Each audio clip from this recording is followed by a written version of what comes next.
The Trump administration has promised to deeply cut the Department of Education and eventually eliminate it altogether. That could potentially take away millions of dollars worth of funding from our schools right here in the Bay State. The newest piece we're hearing that may be cut from schools is the free meal program. Western Mass News reporter Raegan6 spoke with Governor Maura Healey this afternoon. She joins us now live in studio with more on what she had to say. Raegan, what can you tell us? Well, Wesley, as we've been reporting for weeks, the Trump administration is threatening to withhold $2 billion worth of federal funding from public schools if they do not get rid of their diversity, equity, and inclusion, or DEI programs.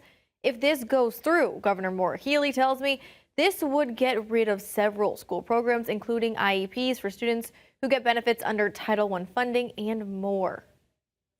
Now, we're learning the Agricultural Department under the Trump administration has cut 2 programs that provided money for schools and food banks to buy food from local farmers. The first program provided roughly $660 million to the local food for schools cooperation agreement program. The rest of the money was earmarked for the local food purchase assistance cooperative agreement program.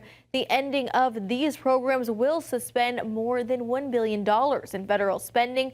Some officials have already voiced opposition to this announcement, including Massachusetts Governor Maura Healey. Western Mass News spoke with the governor this afternoon, and she says Republicans in Congress need to step up and stop this from happening.